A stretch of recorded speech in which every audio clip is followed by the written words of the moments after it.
Nestled in the serene city of Medicine Hat, Alberta, the Richardson family epitomized the essence of a loving and harmonious household. Mark Richardson, a dedicated and hardworking individual, had recently secured a promotion at his job, enabling the family to purchase a beautiful home in this close-knit community. His wife, Deborah, was known for her warm and nurturing nature, often seen volunteering at local events and fostering a sense of togetherness among neighbors. Their daughter, Jasmine, was a bright and studious 12-year-old who consistently made the honor roll at her Catholic school. Actively involved in the fine arts program, she was an outgoing and sociable young girl with a wide circle of friends. Jasmine enjoyed typical teenage interests and was the pride of her parents. The youngest member of the family, 8-year-old Jacob, affectionately known as Little Man by those close to him, was the heart and soul of the Richardson household. His infectious laughter and boundless energy brought joy to everyone he encountered. Jacob had a penchant for adventure, often seen riding his bicycle through the neighborhood streets, his face beaming with excitement as he explored the world around him. He was particularly fond of superheroes, with an impressive collection of action figures that he proudly displayed in his room. His imaginative stories and playful antics were a constant source of entertainment for his family and friends. Weekends at the Richardson home were filled with warmth and togetherness. The family often embarked on outdoor excursions, taking advantage of the picturesque landscapes that Alberta had to offer. Picnics by the river, hiking in nearby trails, and family game nights were regular occurrences, each moment strengthening the bond they shared. Neighbors would often remark on the family's closeness, noting how Mark and Deborah were always supportive of their children's endeavors, attending school plays, soccer matches, and community events with pride. In the community, the Richardsons were seen as the embodiment of a happy family. Their home was a welcoming place, often filled with the sounds of laughter, music, and the aroma of Deborah's famous homemade cookies. They were active members of their local church, participating in charity drives and community outreach programs. Mark's colleagues spoke highly of his work ethic and his unwavering dedication to providing a good life for his family. However, beneath this facade of normalcy and happiness, subtle undercurrents of tension began to emerge, particularly concerning Jasmine's adolescent journey and the influences she encountered. As she transitioned into her teenage years, Jasmine's interests started to shift, leading her down a path that would eventually disrupt the family's idyllic existence. This foundation sets the stage for a deeper exploration into the dynamics that led to the tragic events, highlighting the contrast between the family's outward happiness and the internal struggles that went unnoticed by those around them. In the summer of 2005, Jasmine Richardson's life took a pivotal turn. At 12 years old, she began frequenting the Medicine Hat Mall with friends, where they encountered a group of older goth teenagers. Intrigued by their distinctive style and demeanor, Jasmine and her peers were drawn into this new social circle. It was during one of these mall visits that Jasmine was introduced to 23-year-old Jeremy Steinke through a mutual friend. If you're visiting this channel for the first time, please subscribe, as this is a new growing channel and your subscription will encourage the work we do, as we continue bringing multiple real crime stories weekly. Now back to the story. Jeremy Steinke had a troubled upbringing, marked by physical abuse from his father and stepfathers. He was diagnosed with attention deficit hyperactivity disorder (ADHD) and faced relentless bullying during his school years. By age 14, Jeremy had turned to alcohol and drugs, eventually dropping out of high school at 16. Immersing himself in the goth subculture, he adopted its fashion and musical preferences, which became central to his identity. Despite their significant age difference, Jasmine and Jeremy formed a close bond, sharing interests in goth culture and music. They began spending time together at local concerts and the mall, deepening their connection. Their relationship soon evolved into a romantic one, with Jasmine often sneaking out to meet Jeremy without her parents' knowledge. As Jasmine's behavior changed, her parents grew increasingly concerned. They noticed her adopting goth attire, violating school dress codes, and becoming more argumentative at home. Her online activity also raised alarms. Jasmine created multiple social media profiles where she misrepresented her age, posted provocative photos, and expressed interest in dark subjects. Mark and Deborah Richardson, striving to guide their daughter, imposed restrictions, including grounding her and confiscating her electronics. These measures, however, only deepened the rift between Jasmine and her parents. The clandestine nature of Jasmine and Jeremy's relationship intensified their bond. They communicated extensively through social media and in person, often discussing their frustrations and desires. Feeling misunderstood and constrained by her parents, Jasmine confided in Jeremy, who in turn shared his own grievances about his past and present circumstances. This mutual sense of alienation fostered a dangerous dynamic between them. As their relationship progressed, Jasmine's resentment towards her family grew. She began expressing a desire to escape her home environment, viewing her parents as obstacles to her happiness. Jeremy, sharing her sentiments, supported these notions, and together, they started contemplating drastic measures to overcome the barriers they perceived. This escalating discontent set the stage for the events that would follow, as Jasmine and Jeremy's relationship became the catalyst for a series of decisions that would irreversibly alter their lives and devastate those around them. As Jasmine Richardson and Jeremy Steinke's relationship deepened, their conversations grew increasingly dark. Hidden from her parents, Jasmine maintained multiple social media profiles where she portrayed herself as older and more rebellious. She wrote about feeling trapped and misunderstood, sharing her frustrations and anger towards her parents, Mark and Deborah Richardson, who she saw as overly strict and controlling. On platforms like vampirefreaks.com, Jasmine connected with others who shared her fascination with goth culture and dark themes. Her online persona reflected a growing detachment from her previous cheerful, vibrant self. Meanwhile, Jeremy adopted the identity of a 300-year-old werewolf and frequently wrote about darkness, pain, and revenge. He saw himself as Jasmine's protector and soulmate, someone who truly understood her in a world that didn't. Their online exchanges became more intense, filled with discussions about escaping the perceived oppression of her parents. They bonded over music with dark themes and wrote messages about running away together. But as time went on, their fantasies grew more sinister. They began to imagine a world without the barriers keeping them apart, without her parents standing in their way. Jasmine confided in friends about her anger, even hinting at the idea of killing her parents. Many thought she was joking or just venting teenage frustrations. But with Jeremy, these were not just empty words. They started to plot, sharing their thoughts and disturbing messages. Jeremy wrote, "Their throats I want to slit," while Jasmine replied, "I have this plan. It begins with me killing them and ends with me living with you." These exchanges revealed a chilling escalation in their mindset. What started as expressions of anger and rebellion transformed into detailed planning. They felt justified, seeing themselves as star-crossed lovers whose happiness was hindered by an unfair world.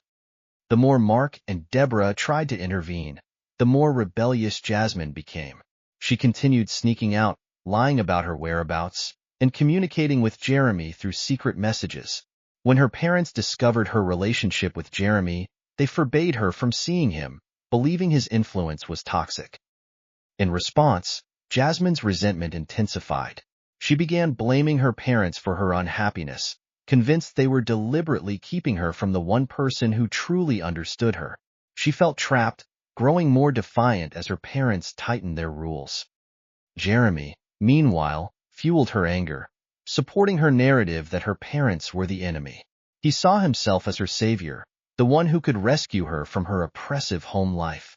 Their bond grew more obsessive, and they began to see her parents not just as obstacles but as adversaries who needed to be removed. By now, their conversations were no longer just dark fantasies. They were plans. They discussed methods, timing, and ways to get away with it. The idea of running away had transformed into something far more sinister, a plot to kill her entire family so they could be together without interference. They felt justified, believing their love was worth any cost. Together, they created a narrative in which they were heroes in their own twisted story. And as their resolve solidified, the line between fantasy and reality blurred, setting the stage for the tragic events that would soon follow. On the evening of April 22, 2006, Jeremy Steinke and Jasmine Richardson's dark plan took its final, horrifying form. Jeremy, dressed in all black and wearing a mask, made his way to the Richardson family home in Medicine Hat. Jasmine waited nearby, fully aware of what was about to unfold. They were determined to eliminate the obstacles they believed were keeping them apart, Jasmine's parents and her innocent 8-year-old brother, Jacob. Mark and Deborah Richardson had no idea of the danger lurking that night. They were at home, thinking their children were safe under their roof. But as the house settled into nighttime quiet, Jeremy entered through a basement window. Armed with a knife, he moved silently through the dark, his intentions clear. He encountered Deborah first. She fought back fiercely, her maternal instinct driving her to protect her children. But Jeremy's attack was brutal and unrelenting. Hearing the commotion, Mark rushed to the basement, only to face the same violent assault. Despite his efforts to defend his family, he was overpowered. His last words, reportedly asking why, were met with cold indifference. Jeremy's mind was focused solely on the task at hand. As Jeremy carried out the grisly attacks, Jasmine moved through the house. She approached her brother's room, where Jacob was hiding, terrified by the noise and chaos. In his young mind, his sister was his protector, someone he trusted completely. But that night, his sister was not there to comfort him. Driven by a warped sense of loyalty to Jeremy, Jasmine participated in the plan they had devised together. The details of what happened next are chilling. Jacob pleaded for his life, asking his sister, why? Just as his father had. But Jasmine's resolve did not waver. In her mind, she was eliminating the last link to the life that was holding her back. With cold determination, she ended her brother's life, ensuring that no witnesses were left behind. Once the horrific deed was done, Jasmine and Jeremy fled the scene. They left behind a house soaked in blood and shattered by unimaginable violence. They were convinced they could escape, start a new life together, and leave behind the carnage they had created. They believed their love story would now have no barriers, no rules, and no consequences. The next morning, a young neighborhood boy came to the Richardson house, hoping to play with Jacob. When he peered through the window, he saw a gruesome scene. The bodies of Mark and Deborah in the basement. Alarmed, he ran home, and his parents immediately called the police. Law enforcement arrived to a crime scene that was as shocking as it was heartbreaking.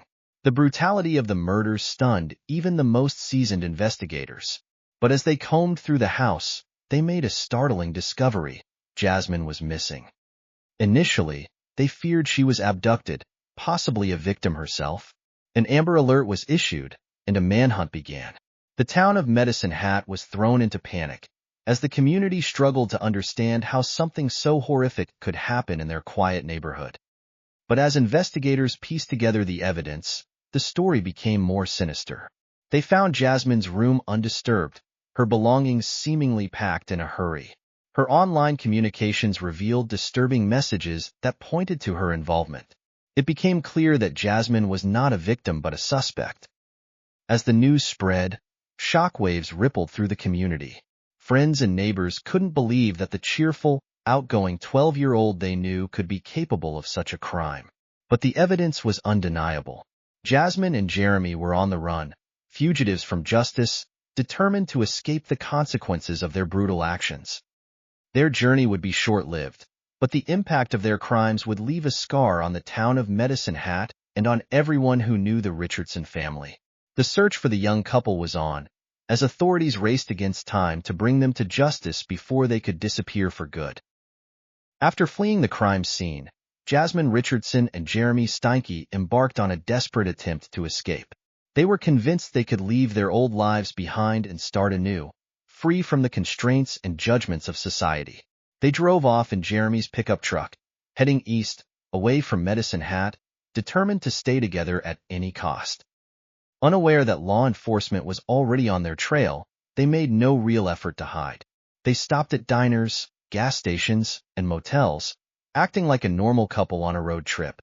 But while they tried to appear calm, the reality of their actions was beginning to set in. News of the brutal murders spread quickly, with Jasmine being reported as missing and possibly in danger. It didn't take long for the truth to catch up with them.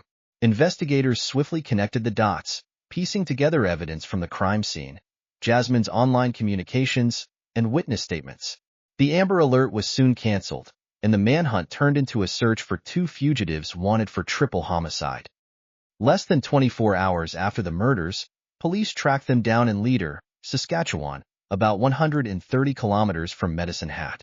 They were found in the truck, seemingly unfazed, as if they hadn't just committed one of the most brutal crimes in Canadian history. When officers approached, Jeremy reportedly said, "You found us," as if he always knew they would be caught. The arrest was tense but swift. Jasmine was taken into custody without resistance, maintaining an eerie calmness that shocked the officers. Jeremy, on the other hand, was more defiant, trying to maintain his rebellious image. But beneath his tough exterior, fear and panic were evident. Their short-lived escape had come to an abrupt end. Back in Medicine Hat, the community was reeling from the news. The realization that Jasmine, the sweet, bright 12-year-old they knew, was involved in the massacre of her own family was incomprehensible. Friends struggled to understand how a young girl could be so deeply influenced by an older boyfriend, and how she could turn on her own flesh and blood. Meanwhile, investigators dug deeper into the couple's relationship, uncovering a disturbing world of dark fantasies and violent intentions. Online messages between Jasmine and Jeremy painted a grim picture of their obsession with each other and their shared hatred for anyone who stood in their way. The emails and chat logs were filled with chilling phrases like, "I would do anything for you," and "We'll be together, no matter what." One particular message stood out. Jasmine had written to Jeremy, saying, "I have this plan. It begins with me killing them and ends with me living with you." This was no spontaneous act of violence. It was a calculated plan carried out with cold precision. As the investigation continued, the narrative of an innocent girl manipulated by an older predator began to shift. Jasmine wasn't merely following Jeremy's lead. She was an active participant, fully aware of the consequences of her actions. The evidence showed that she wasn't coerced or threatened. She was a willing accomplice, motivated by her infatuation and desire for freedom. The community's grief turned into anger and confusion. How could a young girl fall so far from innocence? How could she conspire to murder the very people who loved and protected her? And how did Jeremy, a 23-year-old man with a fascination for darkness and violence, convince her to carry out such a horrific act? The questions were endless, and the answers were difficult to accept. But as Jasmine and Jeremy awaited trial, the evidence continued to mount, revealing the full extent of their twisted love story and the brutal crime that shattered an entire family. Their fate now rested in the hands of the justice system, but the scars they left on the community would never fully heal. Medicine Hat would never be the same, haunted by the memory of a once happy family whose lives were stolen in one night of unthinkable violence. The trial of Jasmine Richardson and Jeremy Steinke was one of the most shocking and controversial in Canadian history. The public was gripped by the chilling details that emerged in court, revealing the depth of their twisted plan. It wasn't just a crime of passion. It was a calculated massacre carried out with cold precision. Jasmine, only 12 years old at the time of the murders, was tried under the Youth Criminal Justice Act. The courtroom was packed with journalists, community members, and those who simply couldn't believe a young girl could be involved in something so horrific.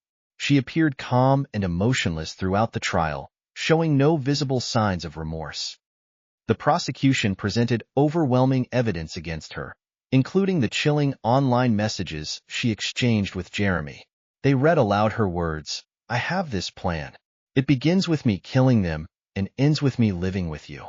It was clear that Jasmine wasn't just an accomplice. She was a mastermind behind the slaughter of her own family. The defense attempted to portray her as a vulnerable child manipulated by Jeremy's influence. They argued that she was impressionable and in love, led astray by an older man who preyed on her naivety. They claimed she didn't fully understand the consequences of her actions. But the evidence painted a different picture. Testimonies from friends and classmates revealed that Jasmine had expressed hatred for her parents long before meeting Jeremy. She had talked about wanting them gone, so she could live her life freely. It became clear that her motivations ran deeper than just infatuation. In July 2007, Jasmine was found guilty on 3 counts of first-degree murder. Due to her age, she received the maximum sentence allowed under Canadian law for a minor. 10 years in total, including 4 years in a psychiatric facility and 6 years under conditional supervision in the community. Jeremy Steinke's trial was equally disturbing. He showed no remorse, even boasting to fellow inmates that he was a legend for carrying out the killings. The prosecution portrayed him as a violent predator who enjoyed corrupting Jasmine's innocence, feeding her dark fantasies until they became reality. He tried to argue that he acted out of love, claiming he only did it because Jasmine begged him to. But his defense crumbled under the weight of forensic evidence, witness testimonies, and his own chilling confessions. The jury took only hours to reach a verdict. Jeremy was found guilty on 3 counts of first-degree murder and sentenced to 3 concurrent life sentences without the possibility of parole for 25 years. The courtroom was silent as the judge delivered the sentence, stating that Jeremy showed a complete lack of empathy and humanity. The verdicts provided a sense of justice for the Richardson family, but they couldn't erase the pain felt by the community. Medicine Hat struggled to come to terms with the fact that such evil could exist in their small, close-knit town. As part of her rehabilitation, Jasmine was required to undergo intensive psychiatric treatment. Reports from her time in custody indicated that she showed signs of remorse and a willingness to accept responsibility. She expressed regret for her actions, claiming she was a different person now. In 2016, Jasmine was quietly released into the community under a new identity, having completed her sentence. She was 22 years old, ready to start a new life, her past hidden under the protection of Canadian law. Her release sparked controversy and fear, with many questioning whether she had truly been rehabilitated. Meanwhile, Jeremy remains behind bars, serving his life sentences. He occasionally files appeals, but they are consistently denied. He will not be eligible for parole until 2033. The Richardson family murders left a scar on Medicine Hat that will never fully heal. The community was left grappling with the horror of a young girl who turned against her own flesh and blood, manipulated by a man who claimed to love her. The case raised difficult questions about youth crime, influence, and justice. How could a 12-year-old become a cold-blooded murderer? Could she truly be rehabilitated? Or was she simply too young to understand the full weight of her actions? And could the community ever forgive her? Years have passed, but the memory of the Richardson family lingers. The house where the murders took place was eventually sold, but neighbors still remember the screams, the police sirens, and the news that shattered their peaceful town. The story of Jasmine Richardson and Jeremy Steinke is not just about the loss of 3 innocent lives. It's about betrayal, manipulation, and the dark consequences of forbidden love. It's a story that continues to haunt Medicine Hat and serve as a chilling reminder of how evil can sometimes hide behind the most innocent faces. Hit the subscribe button and turn on notifications to be notified as we add new videos daily. See you in the next video. Thanks for watching.